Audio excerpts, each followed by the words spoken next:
Good morning, everybody. Thank you very much for joining us.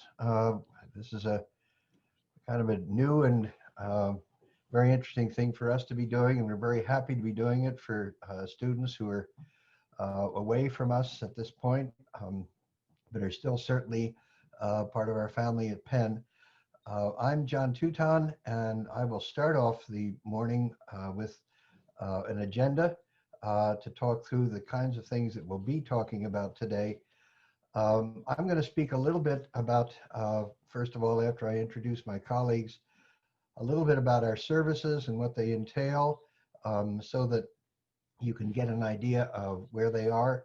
And then my colleagues will follow on that with more specific advice and information about the resources that we have, how you can explore your career options no matter where you are, how you can connect to employers and hiring companies through a very useful and very worthwhile app that we have, and particularly for you international student resources.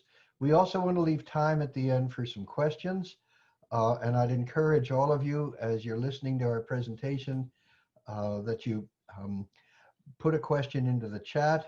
We'll be monitoring that as we go forward, and if there's a question that comes up during one of our presentations, we'll try to answer it then, but we may also wait until the end to answer some questions that are useful for everyone to look at. So first of all, our introductions and our services, and I just briefly like it if my colleagues one by one could say hello to you this morning and tell you a little bit about what they do at our office. So here is Esther. Good morning. Hi, I'm Esther Ra. I am one of the advisors. I work with students in nursing and the Graduate School of Education and the Graduate School of Social Policy and Practice. It's nice to see you all. And Kevin? Hi, everyone. My name is Kevin Haynes, and I'm an advisor within the engineering school, and I work with undergraduate, graduate, and alumni in the engineering school. And Jingy? Hi, I'm Jingy. I am one of the advisors for the Wharton undergraduates, so I work with Wharton undergraduates and alumni. And then on the next slide, I come next. I'm John Touton. I also work with nursing education and social policy and practice students, but I've worked in a lot of other offices as well. And then Joseph. Yes, I'm Joseph. I work with graduate students and postdocs across 7 of Penn schools, and we're excited to chat with you today. This next slide is going to give you a good idea of the things that we cover. As a matter of fact, Joseph, if you wouldn't mind going back a slide or two to show all the departments that we serve, I think that's worth sharing with folks. There we are. Just to give you all an idea, now that we've introduced ourselves, the scope that we cover, all the schools at Penn, you can see that those of you who are at Wharton undergraduate and doctoral level are over there on the right. This is a useful slide to consider when it comes to networking and finding out about opportunities. Not that you'll be dealing with our counselors necessarily in all these different schools and different departments, but you may on our website be looking at some of the information from some of these areas to get an idea of something specific to the search that you're doing. So just to give you an idea of the breadth that we cover. Thanks, Joseph. Sorry to skip over that. First, popular services and resources that we have. And our bread and butter, what we pay a great deal of attention to is our advising appointments. They can be a half an hour. They're scheduled through Handshake. And if you don't know what that is, you're going to get much more information about that during our presentation. It's our engine for really managing your entire search in many ways. We have appointments that are either online or by phone. And at this point, our online mechanism, I think, is going to be Zoom. I think it's going to be up and running very, very soon. And during those appointments, you can ask any career-related question. It is not an appointment focused on one particular thing. Anything that comes to mind that you need to get some advice on or talk through. You also will learn about questions that you might be needing to consider, things that you might want to look at in terms of a particular opportunity or an offer. We also do resume and cover letter reviews how many do we do a day? I would ask my colleagues. I'm probably doing 4 or 5 a day. And that's a kind of core area of service that we can provide you. And we give you feedback via email or during our appointments. We can talk through a rather ticklish cover letter or a particular wrinkle in a resume. And then lastly, we also have drop-in hours. You can just come to check in with us at some time during the academic year. They're again on a schedule that you can connect to. They're 15-minute slots, and they're really designed for some quick answer to a specific question. You may just have to dot an I or cross a T about something, and it's a good way to manage that in some way. Those are also available for Handshake. And undergraduates, a number of you who are listening to me, can also meet with a wonderful group of our peer advisors who are, they have extended availability during the day. They are very good at checking a resume for accuracy, looking at some of the things that you may have overlooked in your rush to get things done. So that's a number of our resources. And on the next slide, we have a few more. I would very much actually want you all to consider at some point the idea of going through a mock interview with us. They can be 30 minutes, they can be a little longer, and they're designed to help you practice for an upcoming interview, for a real opportunity with an organization, to talk through your background, your skills, your interests, your knowledge of the company, your strengths, and answer any specific questions, maybe even some difficult questions. And there are also some ways that we can offer prep for a behavioral interview. That's a different kind of interview, looking at specific things that you might have had to do in a given instance, or working through how to manage a case interview, or we have this happen as well, particularly for those of you from Wharton, a technical financial interview. We can prep for that as well. And then lastly, we have a number of workshops and programs weekly through all the schools that I showed you on that earlier slide. They're all career related. They may be job and internship search support of some kind. We have career fall fair prep, which incidentally, we have just come through a fall season of managing a number of those virtually with great success, I must say. And we also have resume and cover letter labs and industry insights, folks who can come on campus and give you and us an idea of what's happening in a particular industry. So that's the extent of our services. And I'm going to turn some of this over to my colleague, Kevin, to continue with the presentation. And again, thank you for joining us. And we all look forward to working with you down the road. Hey, thank you, John. You're welcome. Hi, everyone. Again, my name is Kevin, and for the next couple of minutes, I'll be going over a brief overview of career exploration and resources that are found on our website and through our office. And so we have numerous resources to help navigate your career path, lots of additional websites to also help you think through critically what it is you want to do with your career and what steps you need and should be taking in order to get there. So if you see here, this is the front page of our website with the link right there. So feel free at any time to take a look at the website. We just redid the website about 2 summers ago with lots of information. It might be a little overwhelming to look at all of the drop downs and see all the different pages we have. However, it's a lot of really good, important information that can help you really look through the career options, look through how to navigate, how to create a resume, how to create a cover letter, networking, the events, jobs and internships. And so definitely take a look at the front page and kind of sort through that to see what looks interesting to you and what could help you. So what you're looking at right now is the first drop-down box that we have, which is labeled communities. We have that broken down into 2 sections, such as career interests and identity and affinity. So if you're unsure of what type of industry you're interested in or want to get into, or if you're already starting in that industry and you just want to get a little bit of information, you can choose from the multiple lists we have listed there in the career interests and sort through all of the different types of industries to see what additional resources we have there. So whether it's guidelines, what can I do with my major, specific jobs or internships that could be available for that industry, you can click through there to see what we have. Additionally, in the identity and affinity section, we have that for students who identify specifically in certain areas, whether it's LGBTQ+, if you're an international student, veterans, you can see there. And so we have a plethora of options that you can go through, if you're interested to find specific resources related to that. And of course, if there's something that's on there, or if there's something that's not on there that you're interested in, you can always contact us, our office, and we can go over the website and specifics with you as well. On the next slide, you'll see that we have personalized newsletters from our office. And so students can log into our website using their Penn credentials and update their preferences and sign up for specific newsletters that we send out. Now, these newsletters might include information such as webinars or workshops that companies are hosting, something that the Career Services Office is hosting, whether it's internships or full-time positions. But it's basically, you can go in and control that. You can control how often you receive the newsletter.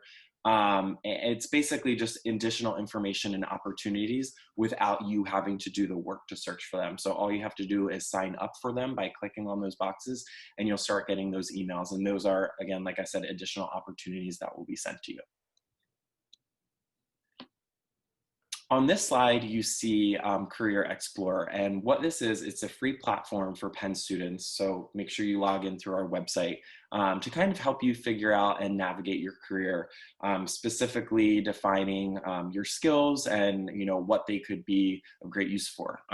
You can take an interest, personality, and preference assessment, again, to help you figure out what your top matches are career-wise based on your answers and backgrounds. There's over 800 careers that are available on this that you can see if you align with. That could be a possible fit. It's a really great tool if you're not sure where to go, or if you're not sure, what could I possibly do? So definitely you can utilize this to help see what types of jobs out there could be a good fit for you. Here you see Handshake. Handshake is our main platform that we utilize where students can schedule appointments, mock interviews, what John said earlier, walk-in appointments. You can search for jobs and internships. You can sign up for career fairs, workshops, and events. You can learn about company information. And so if you're interested in a specific company, you can look for them on Handshake.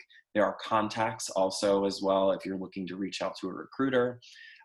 You can register for events such as workshops and fairs, like I said, but this is really the main platform that you should be checking weekly, like I said, for additional postings or for additional information like workshops for specific companies or just general information. And that's where you should be booking appointments with all of the advisors through this platform.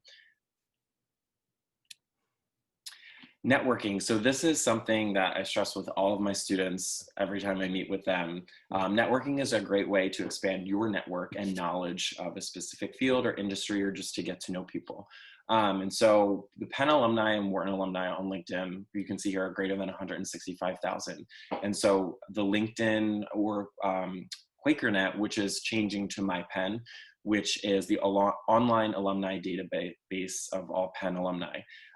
Here you can search for alumni based on where they live, job, titles.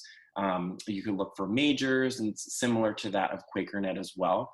With LinkedIn, I always say it's a great resource because you can find alumni everywhere.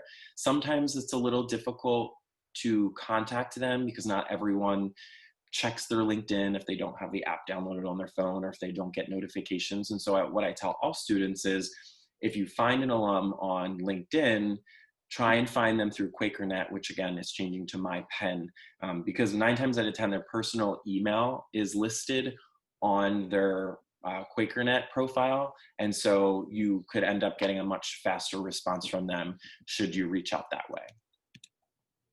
And then the next slide, of course, like I said, you can sort through location. And so if you're looking for a specific alum in China, you can set that as the location, and then you can see where they work and you can contact them that way. And if you look to the right, this is how it will pop up on LinkedIn. If you haven't used LinkedIn before, you can see if you have any connections with people, or maybe you're a second connection. And so someone who you're already connected with is connected to that person. So if you're really interested in reaching out to them, you want to go through that first connection to see if they can connect you with that person. But LinkedIn and QuakerNet are really great resources. I've had a ton of student success stories. They've come back to me and said, I reached out to someone on QuakerNet and they got back to me. I had 2 students last year end up getting internships just from sending an email to an alum that they have never met before. Now, of course, that is not the standard, and that is not what happens most of the time. But by chance, you're sending out enough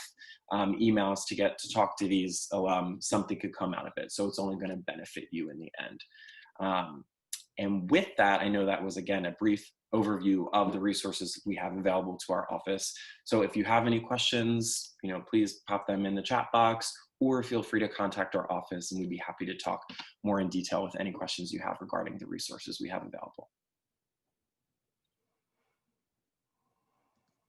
Great, thanks, Kevin. I'm going to talk just a little bit about employer connections and companies that are hiring on and off campus, especially with this year having gone virtual. We've made some changes in the way that on-campus recruiting looks. So I definitely wanted to highlight some of the opportunities available for students. So Kevin already mentioned a little bit about Handshake, which is sort of our one-stop shop for everything career related. But on the employer side, what's great about Handshake is you can see all the upcoming events that employers are doing. That's where they will post the jobs and internships. So I always say, like, you want to be best friends with Handshake and figure out, all the nuances, because there are different ways to filter and search that might be more helpful, to you. So definitely, as an individual, as you guys are looking through Handshake, if you're having issues with trying to find, what you're looking for, reach out to one of us and we can help you figure out how to set those filters to maximize your search. We are still seeing a lot of virtual on-campus interviewing. This year it's not on campus as we are not on campus, so it has moved virtually. But there are still employers who are doing interviews through the Handshake system. And some of them are doing virtual interviews through their own external systems as well. So you'll see kind of a mix of both, but you'll see that a lot of the same organizations that have traditionally recruited on campus will continue to do so, whether it's through Handshake or through their own systems. Both full-time and internship recruiting this year has started in the fall. So I always say that because you see a lot of on-campus interviewing happening in the fall, that doesn't mean that there aren't opportunities that go well into the spring. It just means that the recruiting cycle will look a little bit different. And there's still lots of information sessions happening. In fact, I think because we are virtual, employers are doing even more information sessions than they traditionally have, where they had to travel to campus and send people to come to Philadelphia. So now that they're able to just do them virtually, employers are electing to do even more than what we've seen in the past. So in the past, we've seen over 250 per year. I think we're almost at that number already, for this school year. So what that means is being selective. You're not going to be able to attend every information session. Sometimes they're happening at the same time, but you want to make sure that you're hitting the ones that you're really interested in and excited about. Another thing that we are doing is, that you'll see on the next slide, are virtual career fairs. So like I said, we had to move virtually this fall, and as John mentioned, I think that they were really successful, so we'll continue to do so in the spring. So we shifted to virtual career fairs in the fall. You can see some of the graphics that show you what were the career fairs that we've already done in the fall. So Career Fire, which was focused on finance, insurance, and real estate. Career Link, which was our big overall fair. We also had Engineering Career Days, which was a 2-day career fair. And then the Policy and Government Career Fair. And we just recently wrapped the STEM Career Fair as well. So you'll see that we try as much as we can to give like a diversity of industries represented. The way that the virtual fall career fairs worked this fall was they were held through Handshake, and there were opportunities for students to have one-on-one sessions that were booked in advance with employers, and there were also smaller group sessions available as well. So going into the spring, we're expecting that we're going to look at something pretty similar. It'll still be through Handshake. There'll still be one-on-one appointments available and group sessions available as well. And here are some of the listed on this slide, some of the spring career fairs that we're planning. So we're planning still a big general spring career and internship fair, but we'll also have some industry specifics, a STEM and tech fair, as well as a design and creative career fair as well, which really reflects the timing of when those industries tend to recruit. On this next slide, you'll see I just highlighted a couple organizations from this report. The full report, you'll see the link is below in this slide. This is a report of employers that have hired international students from 2017 to 2019. So this is just a snapshot of the types of industries that are hiring international students. I think we always get that question of, okay, well, who's sponsoring and where are international students landing? So I wanted to just highlight the diversity of where our students are headed after graduation. And again, you can see that full report. And I know in the next section, Esther and Joseph will go through some specific resources that will help the international student search as well.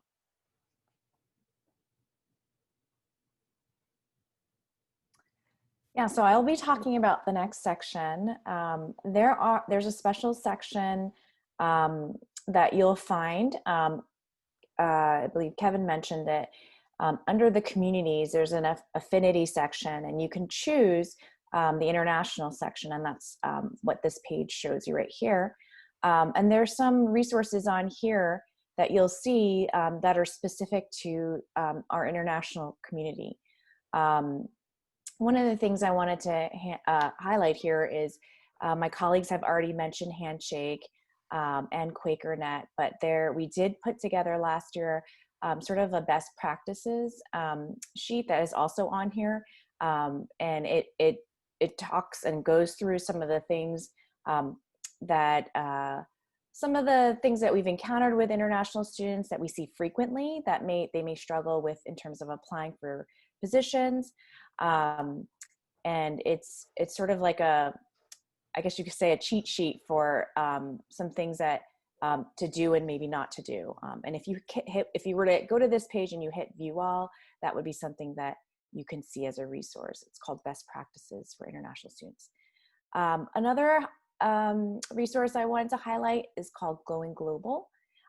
This is a great resource, and it is something you can access with your pen key, and it helps you, for those, and it helps our students here on campus as well. If you're interested in cities across the country, here and also across the world, you can go in and look and see, if you hit, Beijing, for example, and you wanted to find out some information about Beijing, there are career guides there. There are global city career guides, even down to, what is the dress like there? What is the norm, for workplace culture. So this is a wonderful resource. I know a lot of the students I work with like to look at it for the H-1B visa information at the top, and also to peruse some of the jobs and internships on here and to see what employers are subscribed. So this is a wonderful resource. Definitely check it out. Thanks, Esther. I'm going to talk about some of these other resources now that we have. These are mostly all resources that we have subscribed to as an office so that you can access for free, and they all do slightly different things and help us at different parts of your job search process. So this one's called Career Shift. Career Shift is a bit of a catch-all for lots of different approaches that are part of your job search. This is where you can do some career exploration. This is where you can begin to assemble some of your documents and send out applications and keep track of those. So if you're the kind of person who likes to keep organized and likes to know what you've sent and to whom you sent it and when you sent it and when you have heard back from them, then this is a great resource to use. One of the ways that I like to use CareerShift specifically is to do company research by location. So a tool like LinkedIn is great. It can give you a sense of where other alumni have gone in the paths that they've taken, but it doesn't tell you where all of the consulting firms are in the Pennsylvania region or all of the medical device companies in California. So this is a tool that can do that. If you were to select companies on the left-hand side and then search by geographical region, you can then break that down by industry and get a sense of who the players are in different geographical locations within the US that you might be interested in. So it's worth spending some time there because it might identify some organizations that you haven't yet heard about, but that are doing some of the things that you are interested in doing in a region that you'd like to be doing it in. The other benefit of Career Shift is that it's great for finding emails, professional work emails for contacts at different organizations. So again, if you click on the companies tab and then look at the list of employees that the organizations have. I don't know where Career Shift gets their information from, but you'll often find a whole bunch of professional work emails that you can use. You still have to be thoughtful about who you're approaching and what it is that you're asking, but having an email is a great start. And even if they don't have the exact email, you can begin to identify the way to break down that email and take a good guess at the person that you're trying to reach out to. Is it first initial, last name @company.com? Or whatever that is. So a great resource. It's worth spending some time exploring this one on your own as well. The next resource I want to talk about is Targeted Resume. This is a resource that is great as you are thinking about putting together a resume that's going to be a really good match for the jobs that you're interested in. So the trick to any resume application is making sure that you're matching your skills and experience to those of the job or internship that you're applying to. At the sort of the broadest level, that means making sure that you have keywords that are mentioned in the job description or the internship description highlighted in your resume so that those match, right? So as you're applying for, especially big organizations these days, they're all using applicant tracking software, which basically scans keywords from the job description and keywords from your resume and compares them to see how much of a match there is between your application and the job. And if the match is too low, the software may just reject your application without any human actually looking at it. And so the trick, it's not really a trick, but the approach that you want to take with your resume is to make sure that you have understood the nature of the job or the internship and you have identified some of those keywords. It still has to be meaningful to the people who will read it, but making sure that you don't get kicked out by the robots, as it were, is a great thing to do. And so you can take this tool and you can upload a job that you're interested in and upload your resume, and it will give you a number that says, here's the match, here are the keywords that you have, here are the keywords that you're missing, and that gives you an opportunity then to continue to tweak the resume as you're applying for things. And they say on this system that a score of 80 or above is what you're aiming for, so that sort of will give you a good target to be thinking about as you're working on this. So do take a look at this. You can do as many of these comparisons between jobs in your resume or internships in the resume as you want through our subscription to this. A new resource that we have, we just brought on for this semester is called Big Interview. As the name suggests, this is going to be something that primarily helps with preparing you for different types of interviews, but actually it's so much more than that. If you can look at this slide, you can see some of the topics that are covered in some of the video courses that Big Interview has. So the two top ones here, the Fast Track and the Mastery Track, they're all videos and courses on interviewing, but you can see that there's a resume curriculum and a negotiation curriculum that you can go through. And these videos are great at giving you sort of some really foundational information on how to position yourself for an interview in particular. And the way that Big Interview works in the majority of times is that you can basically do mock interviews from the comfort of your own home. So once you're in the system, you can look up different industry questions and different sort of ranges of experience questions, entry level to a very experienced interviewer.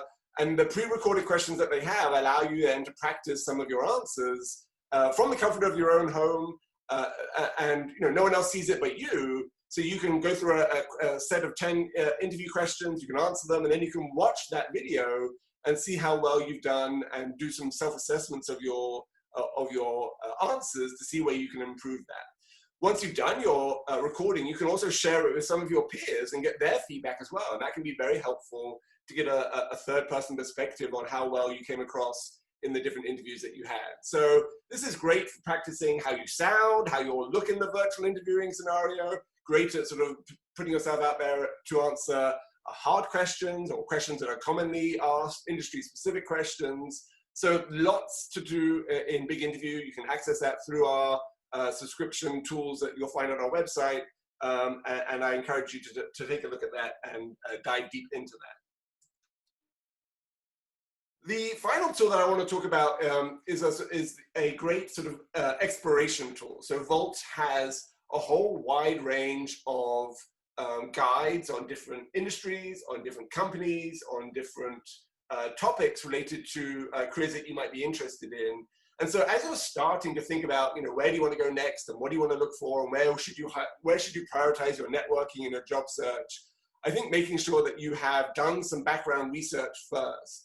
What is it to work in consulting? What is it to work in research and development? What is it to work in policy? These are things that you can gain from some of the Volt guides that you have access to. Volt even has a resume guide. So there's lots of, again, approaches that you can take to make sure that you do have a good resume at the end of the day. But a good resume at the end of the day is really based on the research that you've done online, and then the networking that we've talked about through Handshake, through QuakerNet or MyPen, through LinkedIn, to give you insight into how best to position yourself for the roles that you might be interested in. So the Volt guide, as I said, is a starting point. It's the online research. The next stage after that is finding real people to have conversations with, to learn more about the careers that you might be interested in. And then beyond that, it's positioning yourself for the roles through your application materials. And career services can really help you with all stages of this process. So whether you know exactly what you want to do or whether you feel entirely lost about the next steps, those are both great positions to start your sort of interaction with career services so that we can help you along the way. And so this really was then just a sort of an overview of some of the main tools and resources that our office provides. And I think that the reason that we wanted to highlight these is to make sure that you are using some of these core elements, these essential elements and services, because they are really the foundation for all of the resources and all of the steps that you're going to be taking as someone on a job search process. So, engage with us often and early. And if you don't know what questions you ask, come and see us. If you do know what questions you're asking, come and see us. There's lots of things that we can help along the way. Obviously, we are working remotely right now. That's why we're having this great interaction. We hope to return to campus at some point when it's safe to do so. But you can always find us through Handshake, through our appointments. You can always, if you have a general question, you don't know who to reach out to, use the career services email that's here. And I think what we can do now is if there are any questions that people might have or concerns, or you don't quite know what we were talking about, or you want some additional information, then we're happy to chat with you right now. And I think what I'll do is I'll stop sharing the screen and invite my colleagues to sort of get on camera here so that we can all be real people, and that way we can chat with you about that. So at that point, if there are any questions, I'm happy to, or we're happy to begin to answer those for you.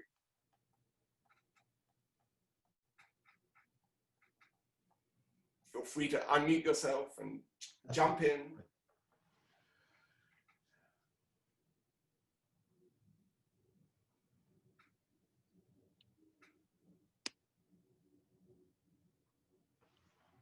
In the absence of any questions, I thought perhaps what we could do is, why don't we just go along from our perspectives and share one last piece of key advice that we have for everyone here to sort of get them going in terms of next steps. And I'll start with the advice that I always like to share, which is always ask a question in any interaction that you have. So we actually heard from a couple of employers recently who had some virtual interactions. They invited students to come and see the workings of their office, of their organization, of their projects. And they said that after that interaction, everyone was very, very quiet and no one asked questions. And from the employer's perspective, they found that just a little bit disappointing, because they were there and they were wanting to answer some of those questions. And I teach as an adjunct professor in my other life, and I tell my students this as well.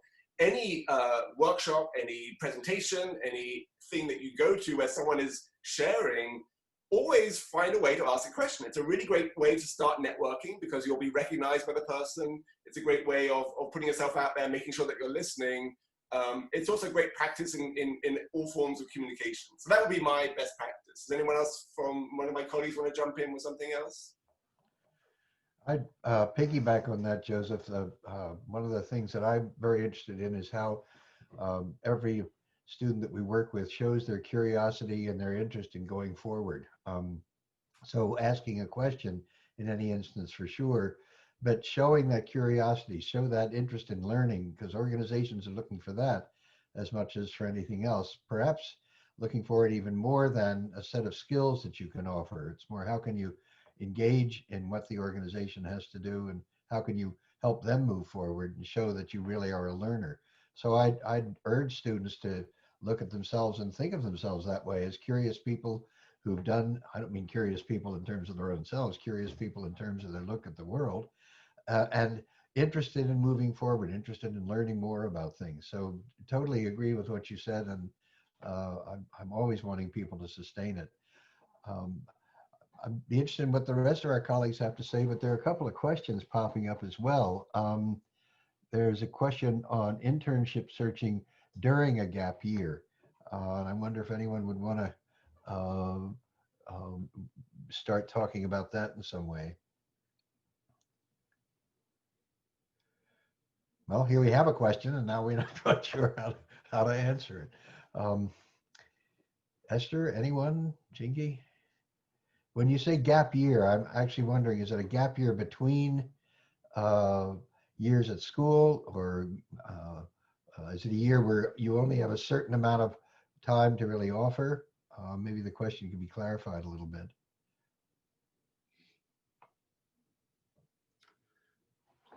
So I know Yeah. we have colleagues in the office who work more with undergraduates. So I'm gonna let Kevin or Jingy or Esther sort of jump in on this one.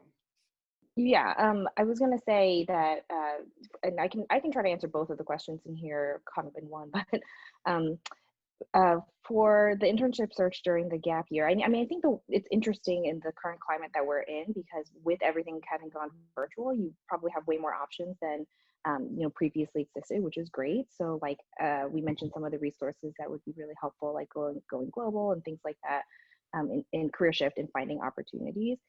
To be honest, I think that the search for like a gap year internship looks very similar to the same search that you would be doing over the summer, in terms of like the resources you would be using, how you're reaching out to organizations, applications.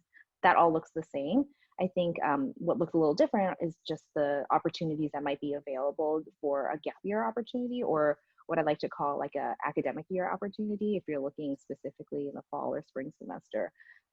So those might look a little different, and the keywords that we might use would look a little different, but the overall search I think would be fairly similar. And I think definitely reach out to one of us, and we can help you figure out who's the right advisor to talk to, individually, to figure out your circumstances and exactly what you're looking for. To the other question about freshmen, I'm sorry, I was trying to look up a report to send over while we were talking about questions. But the question is it appropriate for freshmen to start thinking career oriented, or is it too early? And definitely, I want to hear your thoughts too, Kevin and Esther. But I think a common misconception in our office is that you have to have it all figured out before you come in to meet with one of us. Like you have to know exactly what you're looking for, and you have to have like an interview, in order to come in. But the reality is we can help with every step of the process. It's starting with freshmen, starting with the big questions of, what am I interested in? How do I apply what I'm learning in the classroom into, what I might be interested in doing? So some of those really big picture questions, we love to have those conversations with freshmen. So I don't think it's too early for freshmen to start thinking about career exploration and thinking about where their passions are and how that might relate to something down the line. However, I will also say there's nothing that says freshmen have to have an internship or that they have to do something pre-professional for their summer. In fact, a lot of our students don't and end up doing really cool, awesome things down the line. I think our emphasis for the freshman year is much more about exploration and being able to kind of figure out from all the things that they're experiencing at Penn, how to put all those things together and start thinking about those next steps. And thank you, Kevin. That was exactly what I was looking for. Yeah. So he put it into the chat, and that shows a little bit of our 4-year plan. It's not like you have to follow this religiously kind of plan, but it does highlight through every year, ideally, the kind of concepts we're dealing with. Yeah, I just want to add to what Ginny just said. In terms of a gap year, I mean, she addressed sort of the undergrad, but I was thinking sort of those who are applying maybe for their doctorate, or they're applying from undergrad to their master's. I think a lot of times we see students that are looking sort of into the next field. And so if you can get any kind of experience in the next field, you know, for instance, if we're working with undergrads who are applying for possibly their doctorate or their master's in, you know, in psychology or something like that. And my advice to that is to try to find experiences that sort of will include skill sets that may be used in the next field. So they may not be exactly direct transferable.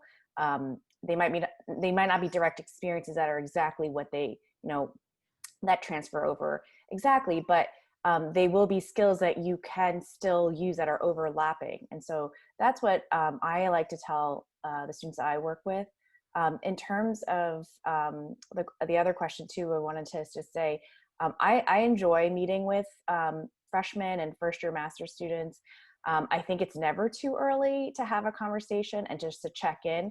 I think at the very least, you can start networking. And in order to network, I always like to advise to have students to have their resume ready to go. So if you're not sure what kind of conversation to start with, even, you know, start with your resume, start updating your resume and having that ready to go. Because it's nice to have that all set before you actually submit that for, you know, employment and networking conversations. You might be talking to someone that you found on QuakerNet, on LinkedIn, or our future MyPen, and you might find an individual that is willing to speak with you for an informational interview, and they may say, as you're talking to them, hey, would you mind pass me your resume? You know, and it'd be great if you just could click and say, sure, here you go, and hand it, you know, give it to them right then and there, instead of saying, well, I'll get back to you in a few days. So it's great to have, you know, a resume sort of ready to go as a first, you know, kind of stop. And even if you're asking questions about, I'm really not sure, or I don't know about, I'm curious about these fields, but I don't even know how to start. Those are conversations we're always willing to have with you. So it's never too early. And just to jump in again, to go back to the question about, you know, you're a freshman thinking about your career, the common misconception or a question I get a lot from freshmen that I meet is, oh, I don't have the experience yet, so I'm not going to apply because I'm not going to get chosen. Don't listen to that or think that, because, you know, of course there are going to be people who have a lot more experience. You know, you're just starting out in your college career, you're a freshman, you might not have all that experience. However, you might have something that you did in high school or that you're currently doing that maybe someone else hasn't done, that an employer could see on your resume. So if you have some type of background experience for an internship position, apply to it. I mean, the worst thing that could happen is you don't get it, but you'll never know unless you apply. So just because you're a freshman doesn't mean that you can't get an internship, because we've all worked with plenty of freshmen who have had really great internships. The next question. Jump in here with this next question, which feels like it's very relevant to what we do here. So do you have any resources for graduate students? And the easy answer is, everything that we've mentioned thus far is relevant to graduate students, right? So although our office is broken into different teams that serve different populations, which gives us a little bit more expertise in terms of the career paths, the way that we see our resources is very much you know, open to everyone. So our career fairs, for example, there are employers who are looking for PhDs and postdocs, and there are employers who are looking for freshmen, and everyone in between, right? So we try to engage so that everyone has access to all these resources. Now, you know, we do have some specific sort of information depending on your background or your school or your discipline. So, you know, we have a graduate student guide to informational interviewing, which is this networking strategy. We have a graduate student guide to interviewing. We have a resume guide for Weitzman School of Design students that my team works with. So there are obviously very specific resources that you can connect with as a graduate student. But to a certain extent, the process of understanding yourself, understanding what it is that you're looking for, positioning yourself for that, making new connections, you know, creating different narratives about how you're going to fit those roles, interviewing and then negotiating. It's the same. It just comes with your particular, you know, your particular perspective and flavor as a graduate student. So don't hesitate to reach out to us, you know, with more specific questions about those resources. But don't look at any of these and say, well, this is only for undergraduates. This is not for us, because that's not the case there. I also wanted to jump in because we haven't really mentioned one of the resources that we do have in our office, which is we have a pre-grad team. So if you are a student who's interested in further academic programs, you want to apply for a master's or a PhD or an MBA or medical school or dental school or whatever it might be, we have a team specific within our office that's not represented here that is a great sort of resource for you to sort of explore as well. I'd want to say a little bit more about that. I do work with some of those students who are not going in the direction of law school or medical school necessarily, but other doctoral programs from a master's program, some from undergraduate as well. So I'd encourage you to reach out for that with us as you need to. Also, I want to go back to something Jingy said about this being a time of exploration right from the beginning of your time at as an undergraduate. I always like to suggest that folks keep a little bit of a journal of the experiences they've had. Yes, you can get immersed in your coursework and the specific day-to-day responsibilities you have, but to take a minute to kind of look back at what you're benefiting from in a particular course, or how that speaks to your passions, or how that really taps your skills in a more direct way, or how the teaching style works for you or doesn't work for you, how you learn. Those things are kind of assets, if I can call them that, that'll stand you in good stead throughout. And to have a little bit of a sense of that, even from the very beginning, it will help you talk to folks when you're interviewing. Will certainly help you to talk to folks when you're networking and need to convey what you're interested in and why you're interested in it. And particularly in interviewing, it'll help you answer difficult questions like, why would we hire you? Or why do you want to work for us? So even from the very beginning, I think it's useful to stop, take a little bit of stock. I always like to say high school and maybe even the first year or so at college, you're looking at your performance, your grades, and their grades of various kinds. I've certainly had grades of various kinds when I was an undergraduate. And I remember in that period of time that people, particularly my parents, would look at the entire spectrum of grades and wonder why I got a D in a particular course. And the takeaway for me is, why weren't they just talking to me about my A's, talking to me about the things I was doing well at? And I'd urge you all to look at things in that way too. Where are the courses, where are the A's that you're finding success in? Because that can sustain you going forward. And back to Jingy's word, this whole process of exploration started even before college, but certainly should continue even from freshman year. So that's a little bit of a lecture, sorry, but that's one of the things I think we feel pretty strongly about. It's an ongoing process. Oh, and I might add, for us, although we don't do this a lot, it's an ongoing process even past graduation. We are open to seeing alumni coming back, and sometimes in mid-career, sometimes looking at a redirection. That has occurred more recently because of the virus worldwide and how it's changed people's plans. So it's not as if you'll work with us and get a job and goodbye and good luck. There's a continuum here that we might be involved in down the road. Not forever, I have to say. There's a point where you'll stand on your own for sure, but things can come back to our office and we can work with you in that way. So I'm just checking. I think we're at the point of no more questions. I wonder if... Oh, I think there's one more. Yes. Okay. Oh, there it comes. The general career landscape look like during COVID? What are the latest trends? I guess I'd start by saying it depends. In some sectors, the trends are kind of improving. Things are moving forward. In some others, things are totally moribund, come to a full stop. I'm thinking of retail sales, for instance. And I've actually worked with a couple of graduate students from Wharton recently, alumni, who have been in the retail sales world, and their whole career has come to a halt. But in that case, back to something Esther said a little minute ago, what are the transferable skills that they can use to move into a different sector? And for them, and interestingly, we found some resources that can help them get trained up to this. Where's the world of virtual sales, online sales going, and how do their skills move into that particular circumstance? So there's some industry specific impacts. I work with students in the social sciences and in healthcare, and there's been a lot of impact in some areas about that, particularly nursing, how nurses are hired, uh, what sort of career paths they have, whether even things that they're doing or could do before in terms of externships or internships are available.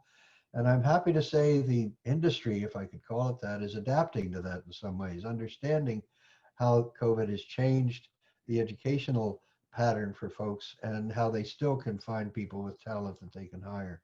The same thing with social workers. But I'd be interested in what my colleagues have to say about this question as well. What have you seen? I just want to echo some of the things that John said.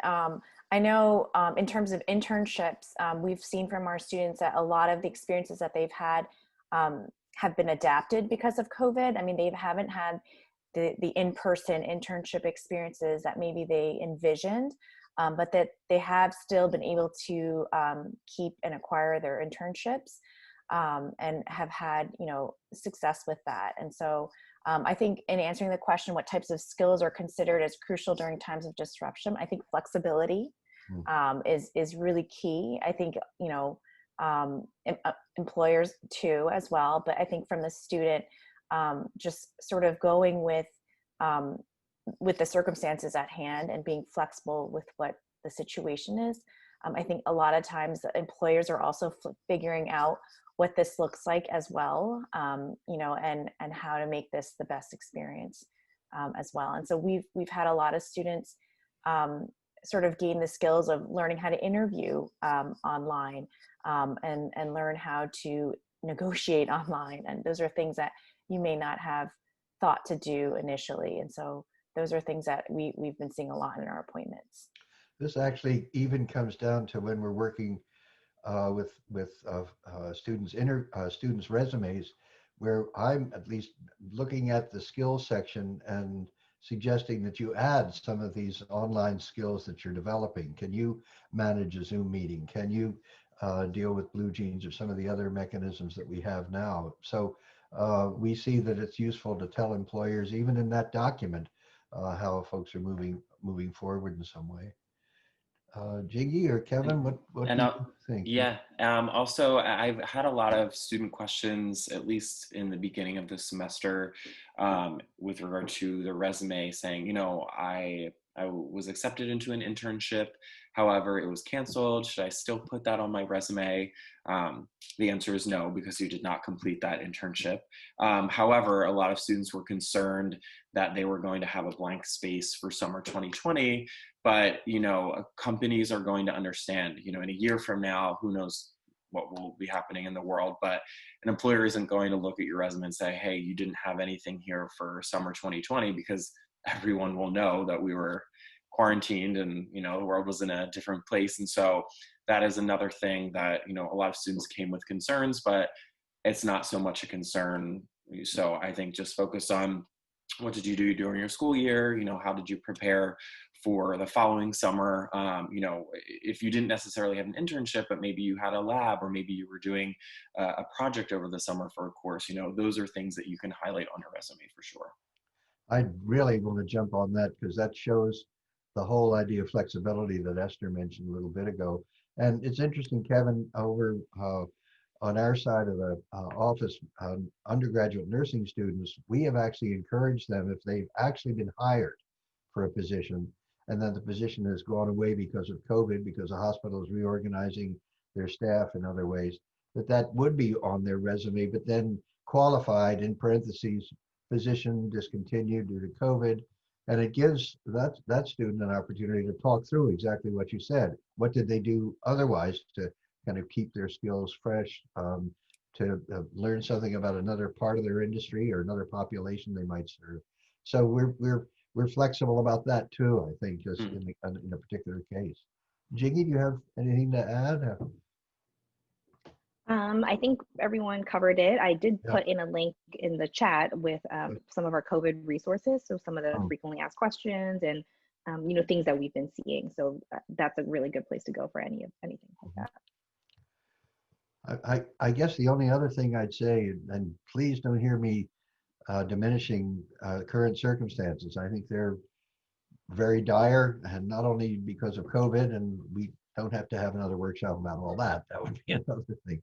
But in another way, it's kind of what it is, and how do you adapt to it and see where the opportunities might exist given the circumstances, rather than everything that you've planned, the direction you thought you would be going in is not the direction that's going to end up being. I'm struck again, not to use nurses as a singular example or social workers particularly, but everyone that we work with in those schools, and particularly more senior people, alums, their careers are not a linear progression like this, and neither will yours be. So what is the starting point? How do you engage in that first step? How do you get on the stage that you can stay on, even though it might not be in exactly the role that you hope for? So again, returning to the idea of flexibility. And I will say, I'll speak for myself, but I know my colleagues pretty well too. We are certainly flexible in our own right. I'm thinking what our careers have been and how they've moved in various directions and what we've seen and how we've had to adapt. So we kind of, in South Philly, we walk the walk, talk the talk and walk the walk. And so we're very open to helping you do that as well. I think we're approaching the end of our time together, and in terms of respecting everyone's time, we appreciate you participating in this event. Obviously, in terms of a next step, do reach out, schedule appointments with us, reach out by emails, you know, whatever way to sort of start the process if you haven't connected with us before. We're very much looking forward to it. Take a look at all the resources that we have on our website. That should keep you busy for several weeks by the time you finish getting through everything. And we really appreciate this opportunity to present to you all. So thank you to everyone. And thanks to the people who helped set this up for us. That was a wonderful job. Great working with you too. Okay, Yes, thank goodbye, you. everyone. Thanks, everyone. Bye. Bye.